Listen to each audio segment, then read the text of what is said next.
is to widen the recruitment base and provide equal opportunity to youth of the country, across the country, to serve the nation. Regimentation, I feel, is dealing from this endeavor. We will continue to draw strength from the bonds of esprit de corps and team spirit, which are generated through living, training and fighting together, irrespective of the class or caste of the comrades in arms. I believe our regimental system will evolve with a greater national pan-India character. Gradually, the class-based character of certain units and regiments that have a fixed composition today is expected to evolve into an all-India, all-class structure in the future. The Indian Army has a rich history, tradition, military values and culture based on the principles of cohesive and camaraderie, and I believe this will not change. As I mentioned in my opening statement, the Agniveers will be fully assimilated and integrated into the organization. भारतीय सेना के लिए ये विशेष लक्ष्य रखा गया है। जी हां, युवाओं का अब सीधा सेना में नियोजन संभव होगा। राष्ट्र सेवा का हर युवा को अवसर मिलेगा और वो भी सेना की वर्दी पहनने के गौरव के साथ। कुछ साल का, जो कि 4 साल की अवधि है, उसका सेवा काल वो ले सकते हैं या फिर सेवा विस्तार अगर वो अपनी श्रेष्ठता साबित करें। फिलहाल जो सेना की औसत आयु है वो 32 वर्ष है। इस योजना के बाद सेना की औसत आयु 26 वर्ष हो जाएगी, यानी कि दुनिया की सबसे युवा शक्ति वाली सेना। अग्निवीर योजना एक विशेष योजना है जिसमें युवा आगे हर परिस्थिति और हर चुनौती के लिए तैयार होगा और देश की युवाओं का एक विशेष अवसर ये प्रदान कर रहा है योजना, जिससे वो भर्ती प्रक्रिया को नया रूप दिया गया है और युवा सेना में शामिल हो सकते हैं। सेना मतलब सर्वश्रेष्ठ, सर्वोत्तम गुणवत्ता के साथ राष्ट्रीय भावना से निहित होकर कोई भी सेवा करना। सेना के जवानों को 10वीं और 12वीं के बाद इस अग्निवीर योजना से जुड़ने का अवसर मिलकर और हर अग्निवीर को वो सभी सुविधा, वो सभी कार्य सिखाए जाएंगे जो सेना के जवान को सिखाया जाता है। अग्निवीर को 4 साल के सेवा अवधि के बाद आगे अपना जॉब प्रोफाइल चुनने का अवसर मिलेगा। अगर इस कार्य अवधि के दौरान सर्वोच्च बलिदान कोई अग्निवीर देता है तो उसे सैन्य की हर सुविधा मिलेगी और सबसे बड़ी बात कि इस योजना को 90 दिनों में धरातल पर उतारा जाएगा, यानी कि पहले बैच की नियुक्ति को लेकर जो प्रक्रिया है उसे 90 दिन में पूरा किया जाएगा और हर बैच से 25% सर्वश्रेष्ठ साबित करने वाले खुद के अग्निवीर को आगे सेवा विस्तार का भी अवसर सेना देगी। तो मेड इन इंडिया और मेड फॉर इंडिया आइडिया है जिससे भविष्य की चुनौतियों से निपटने के लिए कारगर तैयारी होगी इस देश के पास। योजना का लाभ हर देशवासी को होगा, न सिर्फ उन्हें जो इस अग्निवीर योजना से जुड़ेंगे बल्कि वो देशवासी जिनकी सेवा हमारे सैन्य के जवान करते हैं। आर्म फोर्स के टैलेंट पूल का विस्तार होगा। आपात परिस्थिति में अगर ट्रेंड शक्ति की आवश्यकता होगी तो उसकी कोई कमी नहीं रहेगी। युवाओं को सेना की वर्दी पहनने का गौरव मिलेगा। सेवा अवधि के बाद सेना के अनुभव से रोजगार के अवसर सृजित होंगे। सैन्य अनुभव से रोजगार के अनंत अवसर ऐसे युवाओं के लिए खुलेंगे। थल सेना, जल सेना, वायु सेना, हर विंग में इन अग्निवीर को सेवा का अवसर मिलेगा। देश की युवा पीढ़ी सक्षम बनेगी, राष्ट्रीय भावना से परिचित होगी। तो इसी पर हम बातचीत करेंगे। हमारे साथ बीजेपी प्रवक्ता अवधेश उपाध्याय हैं, कांग्रेस का पक्ष रखने के लिए पार्टी नेता आदित्य त्रिपाठी हैं और साथ ही राजनीतिक विश्लेषक, समसामयिक विश्लेषक राहुल लाल जी हैं। आप तीनों का बहुत बहुत स्वागत है। सबसे पहले तो राहुल लाल जी, इस अग्निवीर योजना को किस तरह से देख रहे हैं? के लिए इस प्रकार की योजना की बड़ी सख्त जरूरत थी, क्योंकि देखिए जो स्थितियां बनी हैं, अभी भारत के पास जो चुनौतियां हैं, बगल में चीन की शक्ति जिस तरह से बढ़ती जा रही है, वो अपने सेना का आधुनिकीकरण जिस रूप में कर रहा है, उस दृष्टि से हमें भी अपने सेना के आधुनिकीकरण की बड़ी सख्त जरूरत थी। टूर ऑफ ड्यूटी को लेके जो है कि हमारे जो दिवंगत सीडीएस थे वो इसके ऊपर काफी ज्यादा दीपक जी काम कर रहे थे और उनके जाने के बाद भी सरकार जो है कि लगातार इस क्षेत्र में इसके ऊपर काम किया गया। ये बड़ी खुशी की चीज है। देखिए हाल के समय में दीपक जी ये निर्णय उसलिए भी महत्वपूर्ण है कि कोरोना काल के बाद से सेना में भर्तियां रुकी हुई थी। अभी सेना के जितने भी आर्मी के ट्रेनिंग सेंटर्स, कैंप है, वो खाली पड़े हुए हैं। तो ये कहीं ना कहीं हमारे सुरक्षा के लिए घातक स्थिति थी। ऐसे स्थिति में इस प्लान को जो है कि एक तो युवा तो जुड़ेंगे ही जुड़ेंगे, तो सेना का भी सशक्तिकरण होगा, देश के युवाओं को भी सेना में जाके देखने समझने का अवसर प्राप्त होगा, वो भी समझेंगे। 4 वर्ष का समय कम नहीं होता है उस प्रकार के अनुभव के लिए जी। बस केवल इसमें यह चीज है, मैं एक तरह से इसमें एक छोटा सा सुझाव देना चाहूंगा आपके चैनल के माध्यम से कि जो सेनाओं में जो अग्निवीर भर्ती होते हैं, जो निकलते हैं वहां से, जिनको देखिए अलग अलग कोई रोजगार मिल जा रहा है तब तो खैर अच्छी चीज है, उनके लिए कोई दिक्कत नहीं है। लेकिन जिन्हें कोई रोजगार नहीं मिल रहा है उनके लिए कुछ ना कुछ थोड़े आंशिक तौर पर ऐसे ही पेंशन की थोड़ी व्यवस्था दीपक जी होनी चाहिए उनके लिए, क्योंकि जो लोग देश के लिए सर्वोच्च बलिदान कर रहे हैं उसके लिए टैक्स पेयर का मनी खर्च होना चाहिए। हम लोग तो अगर कसाब को इसके बारे में भी प्रावधान है राहुल जी, हमने सुना है इसके बारे में भी प्रावधान है, उन बिंदुओं का भी जिक्र सेना प्रमुख जब इसके बारे में जानकारी दे रहे थे तो वो कर रहे थे। बहरहाल अवधेश जी, किस तरह से देखते हैं ये अग्निवीर योजना? आवाज आ रही है आपको? जी बिल्कुल स्पष्ट आ रही है। देखिए दीपक जी, ये जो योजना है अग्निपथ योजना, बहुत ही सराहनीय कार्य किया है केंद्र सरकार ने देश के युवाओं के लिए। इसमें देश के हर युवाओं को मौका मिलेगा अपनी जो शक्ति उसका प्रदर्शन करने के लिए। इसमें कोई वैसी बात नहीं रहेंगी, पहले जो लोग कहते थे कि हमें मौका नहीं दिया सरकार ने, हम नहीं जा पाए फौज में, हम कुछ बच्चे अभी भी मैं सुनता हूँ देखता हूँ कुछ लोग कहते हैं कि हमें मौका नहीं मिल पाया, हमारी उम्र नहीं हो पाई उस समय। लेकिन अब क्या है, केंद्र सरकार ने एक ऐसी योजना के तहत एक ऐसी योजना बनाई शामिल हो सकता है, देश के लिए सेवा करने का जो उसका सौभाग्य है वो प्राप्त कर सकता है। इसके लिए केंद्र सरकार को बहुत बहुत बधाई, देश के युवाओं को बहुत बहुत बधाई। जिनको सेना में जाने की इच्छा थी वो अब अपनी इच्छा को पूरी कर सकते हैं, देश की सेवा कर सकते हैं। सब तरफ से रास्ता खोल दिया है केंद्र सरकार ने देश के युवाओं। बिल्कुल, और थोड़े समय पहले तक यही जिस तरह से अभी राहुल लाल जी बता रहे थे कि सेना के ट्रेनिंग कैंप खाली पड़े हैं और सेना के बहाली प्रक्रिया की एक लंबे समय से युवा इंतजार कर रहे थे और उसका एक सुअवसर ये मिला है। हमारे साथ आदित्य जी भी हैं। आदित्य जी, किस तरह से देख रहे हैं इस घोषणा को? एक अलग ही सेना बहाली तो आगे संभवतः आएगी क्योंकि पीएमओ का ट्वीट आया है कि जो भी रिक्त पद हैं उसे भरा जाएगा, अगले 1.5 साल में 10 लाख नियुक्तियां होगी। लेकिन ये अग्निवीर योजना अपने आप में एक विशिष्ट योजना है जो युवाओं को विशेष अवसर देगा सैन्य सेवा का, राष्ट्र सेवा का। किस तरह से देखेंगे इसे? देखिए, अवसर तो बहुत मिलेगा, मतलब अच्छा है कि युवाओं को अवसर मिलेगा, ज्यादा से ज्यादा युवा इसमें भर्ती हो सकेंगे। लेकिन एक बात थरली पूरा क्या उनके लिए पैकेज है, कैसे क्या, जैसे अभी हमारे साथी कह रहे थे राहुल लाल जी की पेंशन की कुछ व्यवस्था रखनी चाहिए।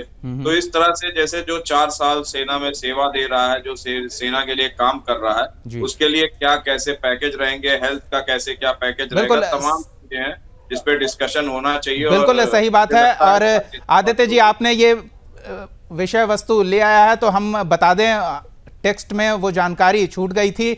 सेना प्रमुख जब इसके बारे में बता रहे थे कि युवा 10वीं और 12वीं पास करने के बाद जब इस अग्निवीर योजना से जुड़ेंगे तो शुरुआती जो उन्हें राशि उपलब्ध कराई जाएगी वो करीब 30,000 मासिक के आसपास उपलब्ध कराई जाएगी। और 4 साल के बाद अगर उनकी सेवा जारी रहती है या 4 साल होते होते तो करीब 7 लाख का सालाना पैकेज होगा। 10वीं और 12वीं पास करने के बाद, ट्रेनिंग लेने के बाद ये करीब 4 साल में 7 लाख का अनुमानित पैकेज जो बताया गया है। और इसके अलावा अन्य सभी सुविधाएं, सर्वोच्च बलिदान अगर कोई अग्निवीर देता है अपने कार्य अवधि के दौरान तो उसे वो सभी सुविधाएं मिलेगी जो एक आम सैन्य अधिकारी या सेना के जवान को मिलता है।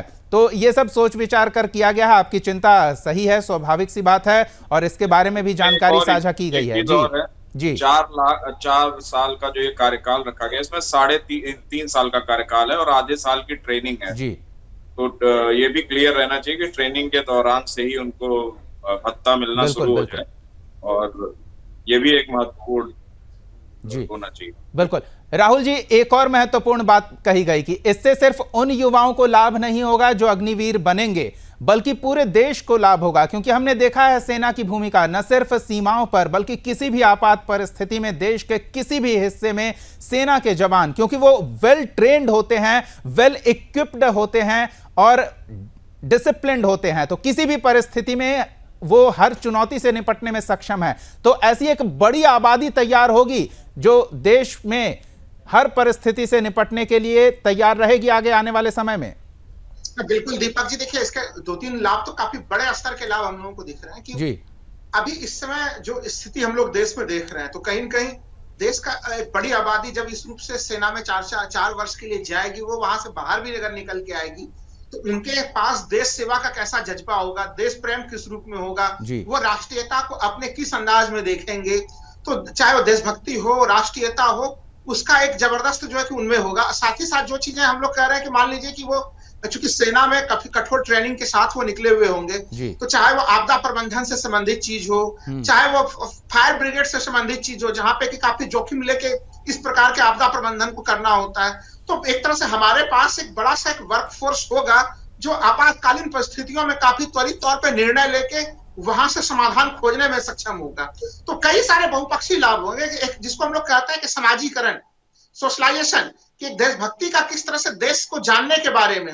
अब सोचिए कि कोई व्यक्ति गुजरात का होगा, उसकी पोस्टिंग जो है कि वो तमिलनाडु देखेगा, तमिलनाडु का कोई लड़का जो है बिहार देखेगा, बिहार का कोई जो है वो असम देखेगा, तो एक कम उम्र में लोग पूरे देश को देखेंगे। उनको देश को देखने की दृष्टिकोण केवल उनका नहीं बदलेगा, उनके परिवारजनों का बदलेगा, उनके आसपास के जो मित्र मंडली है जो जिस जगह पे वो आएंगे उनका दृष्टिकोण बदलेगा। तो इसके जो उस प्रकार के जो अगर वैल्यूज के दृष्टि से देखें तो ये एक बहुत बड़ा सा चीज है। लेकिन उसके साथ ही साथ जैसे मैंने शुरुआत में कहा कि हमारी सेना की उम्र कम होगी। अगर आज देखिए औसत उम्र जो है बता रहे थे सेनाध्यक्ष की 26 वर्ष होगी, तो उस औसत उम्र के बाद हम लोग ये चीज देख सकेंगे कि उसमें जोखिम लेने की क्षमता भी बढ़ेगी, तो कहीं न कहीं हमारी सेना के आर्मी की कैपेसिटी बढ़ेगी और हमारी सोसाइटी की कैपेसिटी भी बढ़ेगी। बिल्कुल, सोसाइटी की कैपेसिटी बढ़ेगी और सेना जिस आज आधुनिक दौर में आधुनिक उपकरणों के साथ कार्य कर रही है, उस आधुनिक उपकरण को हैंडल करने वाला कोई व्यक्ति अगर 4 साल के बाद अपना कार्य क्षेत्र बदलना चाहता है तो बाहर शायद ही उसके लिए रोजगार का कोई अवसर ना हो और बहुत ही बड़े बड़े पैकेज मिलेंगे। सिर्फ भारत में ही क्यों, अगर वो कहीं भी दुनिया के किसी भी हिस्से में जाना चाहेगा और कोई भी व्यक्ति दिखाएगा कि भारतीय सेना में 4 साल का कार्य अनुभव है, तो उसे कोई भी व्यक्ति अपने साथ काम पर रख लेगा। सेना की ये प्रतिष्ठा है, ये साख है। अवधेश जी, ये सिर्फ एक सेना से जुड़ी योजना नहीं है बल्कि देश का कायाकल्प करने की योजना है, कह सकते हैं। तो बिल्कुल बदलेगी, क्योंकि जो अग्निपथ योजना के तहत तो अग्निवीर बनेंगे, वो जब 4 साल बाद यदि रिटायरमेंट लेते हैं तो उनको देश की कई संस्थाएं अपने यहाँ रखेंगी, उनके रोजगार के नए अवसर देंगे। और आप ये देखिए खुशी की बात है, 2 साल कोरोना काल के बाद अब ये जो है जो अग्निपथ के योजना के तहत अग्निवीर की जो वैकेंसी जो फिल की जा रही है, अग्निवीरों को जो बनाया जा रहा है, तो कितनी खुशी की बात है, कितनी गौरव की बात है देश के लिए, जिससे कि लोगों को रोजगार मिलेगा। जो लोग कहते थे कि अभी रोजगार नहीं है, रोजगार नहीं है, आप एकदम मोदी सरकार ने, केंद्र सरकार ने एकदम पिटारा खोल दिया देश के युवाओं को। आप कीजिए फौज को, अग्निवीर बनिए, देश की सेवा में अपने सहयोग कीजिए। जो लोग कहते थे कि हमें मौका नहीं मिल रहा, उनको मौका मिलेगा नया। जी बिल्कुल, और न सिर्फ सेवा, अगर वो अपनी श्रेष्ठता साबित करते हैं अपने बैच में और सेना के साथ जुड़े रहने का फैसला लेते हैं तो उन्हें इसका भी अवसर है, पूरा कार्य विस्तार मिलेगा उन्हें जो एक आम सेना के जवान को मिलता है। उतनी अवधि तक वो सेना के साथ जुड़कर मातृभूमि की सेवा कर सकेंगे। एक चिंता कांग्रेस की हमेशा रही है कि हमारी सीमाओं पर सुरक्षा को लेकर समझौता करती है सरकार, इस तरह के आरोप लगाते रहते हैं। तो अब ये जो बल तैयार हो रहा है, ये बल इस तरह से तैयार करेगा, भारतीय सीमाओं की सुरक्षा के लिए एक मजबूत ताकत तैयार करेगा, आदित्य जी मानते हैं? और जो चिंता है आपकी कि सीमाएं सुरक्षित नहीं है, चाहे पाकिस्तान की ओर चाहे चीन की ओर, उन सीमाओं की सुरक्षा आगे और सुनिश्चित की जा सकेगी? देखिए, चिंता जो है, बात यह है कि जैसे लॉन्च हो रहा है ठीक है जी, लेकिन इसमें भर्तियां ज्यादा से ज्यादा होनी चाहिए। ये एक बजट, इसके लिए अलग प्रावधान बजट बनाना चाहिए। और दूसरा चीज ये कि जो 4 साल के बाद जब ये बाहर निकले, जैसे सेना से जब इनको छोड़ा जाए, जैसा कि लगातार बोला जा रहा है कि 75% को निकाल दिया जाएगा, केवल विकल्प दिया जाएगा। आदित्य जी, विकल्प शब्द का प्रयोग किया गया है, निकालने शब्द का प्रयोग हमने भी नहीं किया है। अभी तो घोषणा हुई है, अब पूरा प्रोफाइल देखना होगा। हाँ, वो जो 75% का कार्यकाल जिनका खत्म होगा, उनको ऐसा प्रावधान लाना चाहिए कि जो प्राइवेट जॉब्स हैं या कहीं भी 10% ऐसे लोगों के लिए जॉब को एक सिक्योर करना चाहिए कि प्राइवेट कंपनीज में भी ये ऐसा हो कि 10% ऐसे लोगों को ही जॉब दी जाए। जी, तो ये एक बड़ा फैसला होगा। और बिल्कुल उनको ये further एक studies उचित के लिए भी- विचार further आदित्य जी studies की के ओर लिए से भी- आया है। आदित्य जी, बहुत ही सही कहा आपने कि अगर अग्निवीर कोई है तो जैसे एनसीसी कैडेट्स को सेना में प्राथमिकता मिलती है तो वैसे ही अग्निवीर को नागरिक सेवा में भी प्राथमिकता मिले। ये एक बहुत ही अच्छा विचार आदित्य जी की ओर से आया है। राहुल लाल जी, आपको भी ऐसा लगता है सही है? नहीं, बिल्कुल। देखिए, इसलिए मैंने शुरुआत में ही कहा कि देखिए, सेना में जाना इसको मैं केवल रोजगार नहीं मानता। रोजगार तो देखिए होता है कि दूसरे कुछ हम सुविधाजनक काम कर रहे हैं जहां हमारे जान को जोखिम नहीं है, वो रोजगार है। ये तो देखिए, आप देश के लिए आप अपना सबसे सर्वश्रेष्ठ चीज आप देने जा रहे हैं, अपने जान को आप जोखिम पे रख के हमारे सेना के लोग काम करते हैं। इसलिए उस 4 साल के बाद जो कोई बाहर का विकल्प लेते हैं, बाहर आते हैं, चलिए मैं वही शब्द का प्रयोग करता हूं, तो बिल्कुल सही सुझाव है कि अगर निजी क्षेत्र है तो वहां पे उनके लिए एक विशेष आरक्षण का प्रावधान हो कि कम से कम उनको आपको 10% या जो भी हो उस प्रकार का कुछ ना कुछ आरक्षण मिलना चाहिए। और देखिए, अभी तक जो मैंने सूचनाएं पढ़ी हैं, जो पूरा प्रेस कॉन्फ्रेंस में देख पा रहा था, उसमें यह चीज भी कहा जा रहा था कि एक तरह से उनको एक मुफ्त राशि मिलेगी, लेकिन इसमें पेंशन शब्द का प्रयोग नहीं था। आगे देखेंगे पूरा विस्तार किया है। तो मैं कह रहा हूं कि चलिए पेंशन की स्थिति रहे या ना रहे, लेकिन कम से कम उनको सुरक्षित रोजगार दूसरे जगह जरूर मिले और उसके लिए कुछ आरक्षण की व्यवस्था करनी पड़े। लेकिन राहुल जी, मुझे तो ऐसा लगता है कि इस 4 साल के कार्य अवधि के बाद कोई भी युवा इतना मेरिटोरियस तो हो ही जाएगा, इतनी क्षमता उसकी विकसित हो ही जाएगी कि उसे किसी भी जगह किसी तरह के रिजर्वेशन की जरूरत नहीं है। मुझे तो लगता है कि कंपनियां जाके कैंपस प्लेसमेंट अब सेना में भी करेंगी कि अग्निवीर योजना के तहत जो युवा कार्य अवधि पूरा कर रहे हैं उनके कैंपस के लिए हम आ रहे हैं। देखिएगा ऐसी स्थिति बनेगी ना। बिल्कुल, मैं आपसे सहमत हूं कि बिल्कुल ऐसी स्थितियां बनेंगी। क्यों नहीं बनेंगी? क्योंकि देखिए, भारतीय सेना का नाम ही काफी है। मैंने शुरुआत में भी कहा कि बहुत तरह की सेवाएं हैं जहां पे कि उनके अनुभवों का काफी जबरदस्त प्रयोग होगा, तो सेवाओं में भी प्रयोग होगा। मैं तो बार बार कह रहा हूं, सेवा को भी छोड़ दीजिए, वो हमारे सोसाइटी के लिए भी अमूल्य धरोहर होंगे। तो वो प्रयोग में तो हर तरफ आएंगे, वो पूरे देश को एक गति और दिशा प्रदान कर सकता है। इस समय देश में जिस प्रकार की आर्थिक चुनौतियां आई हुई है, वहां से जब इस प्रकार का वर्कफोर्स निकलेगा तो हमारे देश को एक अलग किस्म की गति और दिशा प्रदान कर सकेंगे। देश में जो विभाजन की रेखाएं दिख रही हैं, अभी इस समय जो खाई दिख रही है, उस प्रकार की खाई भी कहीं दूर दूर तक नहीं दिखेगी अब लोग। तो ये कि बिल्कुल ही मेड इन इंडिया और मेड फॉर इंडिया जैसा कहा गया प्रेस कॉन्फ्रेंस के दौरान, उस तरह की योजना है और बिल्कुल अद्भुत सोच है इस देश के भविष्य की युवा शक्ति को एक नया स्वरूप देने का। अवधेश जी, कुछ और विशेष इसमें चाहते हैं? कहूंगा, ये जो अग्निपथ है ये प्रधानमंत्री नरेंद्र मोदी जी का ड्रीम प्रोजेक्ट था जो आज पूरा हो रहा है। मैं निश्चित तौर पर कहना चाहूंगा कि इससे देश का युवा पूरी तरह से आत्मनिर्भर बनेगा। 4 साल नौकरी करने के बाद उसे ये अभी कह रहे थे पेंशन वाली बात, जब पेंशन की आवश्यकता नहीं पड़ेगी, वो जब सक्षम हो चुका होगा कि उसे कोई भी संस्था देश की वो अपने यहाँ रखेगी, उसे पेंशन से 2 गुनी 3 गुनी तनख्वाह देगी। ये मेरा दावा है, क्योंकि मेरे सामने ऐसे उदाहरण हैं जो सेना की नौकरी करके आए, 10 साल करके नौकरी आए, उसके बाद वो अच्छी संस्था में काम कर रहे हैं, वो अच्छी पे कर रहे हैं वहां से। तो योजना से निश्चित तौर पर देश के युवाओं को आत्मनिर्भर बनने का जो उनका लक्ष्य है वो मिलेगा, उनको रोजगार के अवसर मिलेंगे, उनको जो देश की सेवा करने का मौका है वो मिलेगा, जिससे जिंदगी जी सकता है। बिल्कुल। और आयु भी देखिए, 10वीं 12वीं यानी कि 18-20 साल का लड़का अग्निवीर योजना से जुड़ता है तो वो अग्निवीर योजना के 4 साल की कार्य अवधि पूरा करने के बाद 22 या 24 साल का होता है। तो 24 साल की युवा शक्ति वेल डिसिप्लिन्ड, वेल ट्रेन्ड और किसी भी परिस्थिति से निपटने के लिए वेल इक्विप्ड होगा। हर तरह से वो सक्षम होगा किसी भी जॉब प्रोफाइल में सूट करने को लेकर। आदित्य जी, ये एक कह सकते हैं ऐसा जो सरकारी योजनाएं चलती है स्किल्ड करने के लिए युवाओं को, ये सबसे बेहतरीन एक नई योजना आई है। देखिए, इसमें कोई लेकिन नहीं है कि सेना से ज्यादा डिसिप्लिन पूरे देश में कहीं नहीं सीखा जा सकता और उनसे ज्यादा लॉयल्टी भी कहीं कहीं सीखी नहीं जा सकती। बिल्कुल, वो हृदय से आता है। सेना में कार्य करना का इच्छा हर एक देश के हर एक युवा की होती है। और मैं अपना एक और छोटा सा सुझाव देना चाहूंगा, क्योंकि 10वीं और 12वीं के बाद 4 साल का कार्यकाल होगा, तो उसके बाद बहुत सारे युवा ऐसे भी होंगे जो फर्दर स्टडीज करके दूसरे क्षेत्रों में आगे जाना चाहते हैं। तो ऐसा ना हो कि उनकी शिक्षा बाधित हो। तो 4 साल का जो कार्यकाल है, जैसे गैप हो जाता है तो बहुत सारी यूनिवर्सिटीज नहीं लेते हैं बच्चों को, तो 4 साल का कार्यकाल इग्नोर करके ऐसे बच्चों को वो एजुकेशन भी प्रोवाइड किया जाए, ताकि वो और किसी क्षेत्र में आगे जाना चाहते हैं तो जाकर देश की सेवा वहां भी कर सकते। बहुत बहुत धन्यवाद हमारे साथ जुड़ने के लिए हमारे तीनों मेहमानों का, राहुल जी, अवधेश जी और आदित्य जी, अपना समय देने के लिए। और ये अचानक से चर्चा बुलाई गई क्योंकि अभी अभी योजना की घोषणा की गई, तो हम समझ सकते हैं, लेकिन आप तीनों ने अपने विचार स्पष्ट तरीके से हमारे दर्शकों के सामने अभिव्यक्त किए हैं, इसके लिए भी बहुत बहुत धन्यवाद। तो ये मेड इन इंडिया और मेड फॉर इंडिया योजना, अग्निवीर योजना की घोषणा की गई है रक्षा मंत्री राजनाथ सिंह की मौजूदगी में तीनों सेना के प्रमुखों द्वारा।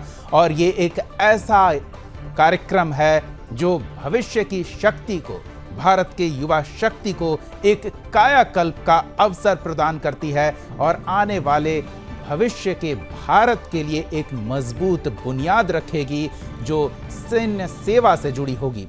इस खास कार्यक्रम में फिलहाल इतना ही। सुदर्शन न्यूज पर जारी रहेगा खबरों का सिलसिला, बने रहिए हमारे साथ।